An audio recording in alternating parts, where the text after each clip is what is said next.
የመጨረሻው ቃል ላኢላሃ ኢላላህ የሆነለት ጀነት ገባሉ። አላህ መጨረሻችን አምሮ ቃላችን የተሳካ ሆኖ የሚወዳትን ቃል ላኢላሃ ኢላላህ ብለን የምንሄድ አላህ ያድርገን። መጨረሻችን አላህ ያሳምርልን። መጨረሻችን አላህ ያሳምርልን። አሟሟታችንን ያማረ አላህ አድርግልን። ያ ረብ ሙስሊም አድርጎ እንዳኖረን ሙስሊም አድርጎ ይግደለን። በኢማን ላይ እንዳኖረን በኢማን ላይ ይግደለን። ያ ረብ መጨረሻችንን ካማሩ ከደጋግ ሰዎች ዘንድ አላህ ያድርገን።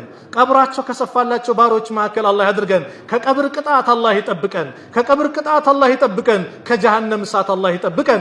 የጀነት አላህ ያድርገን። ጀነትን ከለገሳቸው ባሮች መካከል አላህ ያድርገን። ያ ረብ ጀነትን ለግሰን። ያ ረብ ጀነትን ለግሰን። ያ ረብ የሞቱብንን ወንድሞቻችን፣ እናቶቻችን፣ አባቶቻችን ሙስሊሙን አላህ የጀነት አላህ ይበለው። ከቀብር ቅጣት አላህ ይጠብቃቸው። ከቀብር ቅጣት አላህ ይጠብቃቸው። ባለችን ቀሪ ሐያታችን ትንሽ ሐያት ናት። ያ ረብ እንደው የተሳካ ያማረ ስራ ሰርተን የምንሄድ አላህ ያድርገን።